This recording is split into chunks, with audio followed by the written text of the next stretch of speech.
بسم اللہ الرحمن الرحیم۔ السلام علیکم ناظرین، دین دنیا چینل میں آپ کو خوش آمدید کہتے ہیں۔ ناظرین، اس میں کوئی شک نہیں کہ کمپیوٹر اور انٹرنیٹ نے زندگی کے ہر میدان میں ایک انقلاب برپا کر دیا ہے۔ پوری دنیا ایک میز پر سمٹ کر آ گئی ہے۔ کوئی بھی قوم جو انٹرنیٹ سے اجتناب کرے گی وہ اس ایجاد سے محروم رہ کر اپنا ہی نقصان کرے گی۔ جہاں انٹرنیٹ پر شرپسند طاقتیں، اسلام دشمن عناصر اور غیر اخلاقی مواد شیئر ہو رہا ہے، وہیں انٹرنیٹ کی افادیت سے بھی کوئی انکار نہیں کر سکتا کہ یہ اسلام کے پھیلاؤ میں بھی استعمال ہو سکتا ہے۔ دور حاضر کے علماء کرام کو اس سے بھرپور استفادہ کرنا چاہیے۔ کچھ علماء تو دہائیوں سے انٹرنیٹ کو تبلیغ و دعوت کا ذریعہ بنائے ہوئے ہیں، جن میں قابل ذکر ڈاکٹر ذاکر نائک ہیں، جنہوں نے پیس ٹی وی بنایا، جدید کیمروں سے مزین ہال میں اپنے لیکچر کو فلم بند کیا اور آنے والی نسلوں کے لیے ہدایت کا راستہ بنایا، اور آج بھی انٹرنیٹ کے بھرپور استعمال سے دعوت کا سلسلہ جاری رکھے ہوئے ہیں۔ آپ کو یقیناً علم ہوگا کہ آج کل پوڈ کاسٹ کا بہت رجحان ہے، جس میں مشہور فنکار، اداکار، شخصیت کو دیکھیں وہ ٹی وی کے بجائے پوڈ کاسٹ پر آنا زیادہ پسند کرتے ہیں۔ لوگوں میں اس کی مقبولیت دیکھتے ہوئے ڈاکٹر ذاکر نائک نے بھی پوڈ کاسٹ پر آنے کا فیصلہ کیا، اور آج ہم آپ کے لیے اسی سلسلے میں ایک قسط لے کر حاضر ہوئے ہیں، جہاں ڈاکٹر ذاکر نائک ایک پوڈ کاسٹ میں شریک ہوئے اور اپنی باتیں کی۔ ڈاکٹر ذاکر نائک نے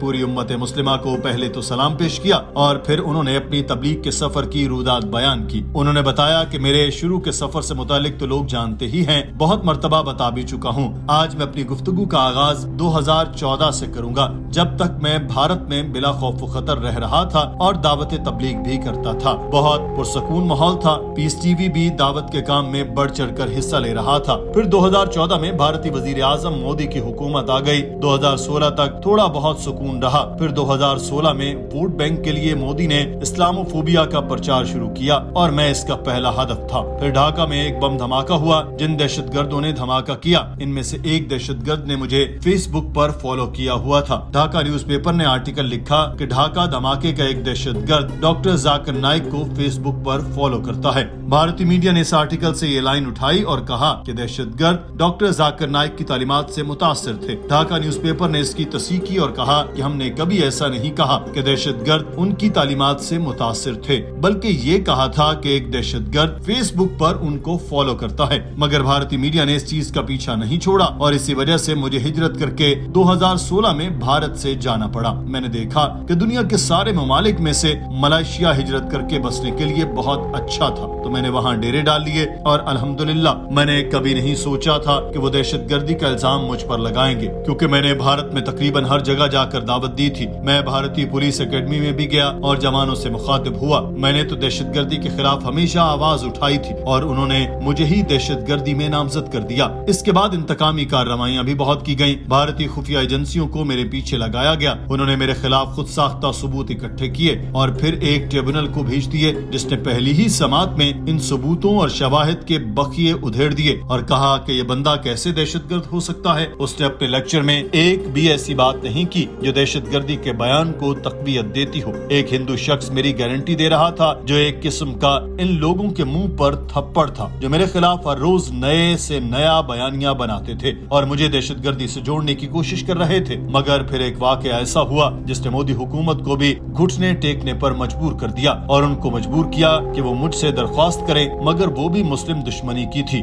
جب شہریت بل اور کشمیر بل آئے تو مودی حکومت کو امید تھی کہ وہ میرے ذریعے مسلمانوں کو رام کر لیں گے۔ جو بھی ظلم و ستم کی انتہا وہ کرنا چاہتے تھے، وہ چاہتے تھے کہ میں ایک مرتبہ بیان دے دوں، میں ان دونوں بلوں کی حمایت کرتا ہوں جو مسلمانوں کو دبانے کے لیے ہیں، مگر میں کہہ دوں کہ یہ بل مسلمانوں کے حق میں اچھے ہیں تاکہ مودی حکومت کو مسلمانوں کی حمایت مل جائے۔ میں نے صاف انکار کیا کہ میں کشمیر میں ظلم و ستم کو جاری رکھنے میں مدد نہیں کر سکتا۔ انہوں نے یہاں تک کہا کہ ہم تمہاری ساری جائیداد واپس کر دیں گے، مگر وہ نہیں جانتے تھے کہ اصل جائیداد تو دعوت و تبلیغ کا سلسلہ ہے جو میرے سینے میں ہے۔ I've given talks to various of the police all over the world, including in India, in the National Academy of the Police, and I've given talks against terrorism. So how could they lay that allegation?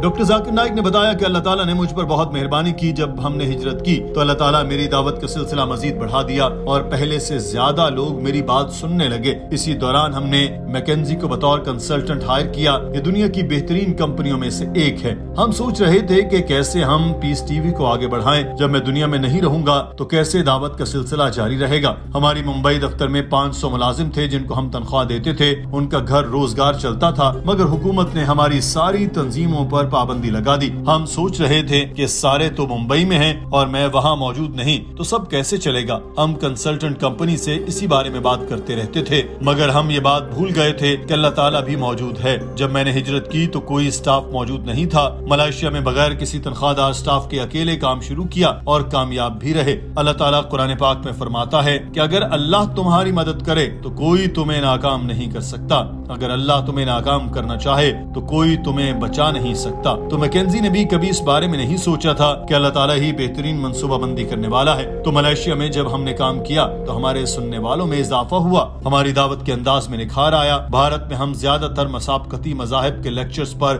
توجہ دیتے تھے. غیر مسلموں کو ان کے مذاہب سے جواب دیتے تھے مگر یہ ہالز میں ہوتا تھا. بھارت میں یہ سب کرنے میں مشکلات بھی ہوتی تھی. ملائیشیا میں ماحول ایسا تھا کہ جہاں روک ٹوک نہیں تو ہم نے ہفتہ وار سوال و جواب کے سیشن شروع کیے اور میرا بیٹا بھی اس میں میری مدد کرنے لگا. لائیو سیشن میں سوال و جواب ہوتے تو دعوت کا سلسلہ بھی بڑھتا کیونکہ ہر طرح کے لوگ آتے اور نئے سے نئے سوال کرتے. وہ ہمیں سوال بھیج دیتے اور ہم پھر ان کے جواب دینا شروع کرتے اور ایک ویڈیو بنا کر انٹرنیٹ پر ڈالتے. پبلک ہال میں کئی سوال دوبارہ پوچھے جاتے ہیں. کئی سوالوں پر بہت وقت لگتا ہے. اس میں وقت بہت ضائع بھی ہوتا ہے مگر ہفتہ وار سوال و جواب کے سیشن میں لکھے ہوئے سوالوں کے جواب دینا آسان تھا اور ہم کم وقت میں زیادہ سوال نمٹا دیتے تھے. ہمیں ایک ہفتے 20,000 سوال بھی آنا شروع ہو گئے. میری ٹیم بنی جو ہر ہفتے 5,000 سوال پڑھتی. ایک ڈیٹا بنتا گیا.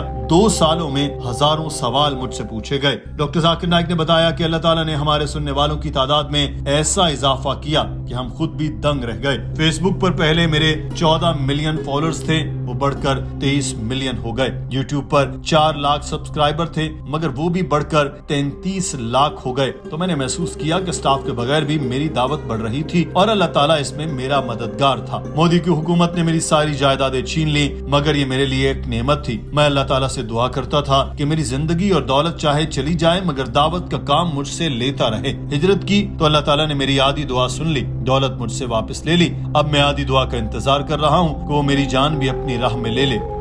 And I used to pray in my tahajjud every day that Ya Allah subhanahu wa ta'ala, let my life and my wealth be sacrificed for the cause of Allah. So when we did hijrah, Allah heard half of my dua that my wealth was taken away and I'm waiting for the second half to be fulfilled, that may my life be sacrificed for the cause of Allah subhanahu wa ta'ala. Doctor Zakir Naik کا کہنا تھا کہ اب ہمارا سارا مواد جو مذاہب میں مشترک قدروں پر تھا وہ سوشل میڈیا پر موجود ہے لیکن لوگ اس کو سنتے ہیں. اب ہمارا فوکس اس چیز پر ہے کہ غیر مسلموں کو ان کے سوالوں کے منطقی اور عقلی جواب کیسے دیے جائیں کہ وہ مطمئن ہو جائیں اور اسلام قبول کر لیں. ہجرت سے پہلے بھی ہم سربراہان مملکت سے ملتے تھے مگر اس کے بعد تو اس میں اور بھی اضافہ ہو گیا. تو ہم ایک طرح سے دعوت کے راستے میں آگے ہی آگے جاتے جا رہے ہیں. ناظرین، pod cost per doctor Zakir Naik کے بکھرے علم کے موتی ہم چنتے رہیں گے. آپ کو یہ ویڈیو کیسی لگی ہے؟ اگر آپ کو اسی سلسلے کے مزید ویڈیوز بھی دیکھنی ہیں تو ہمیں کامنٹ سیکشن میں ضرور آگاہ کیجیے گا. اپنا خیال رکھیے. اللہ حافظ.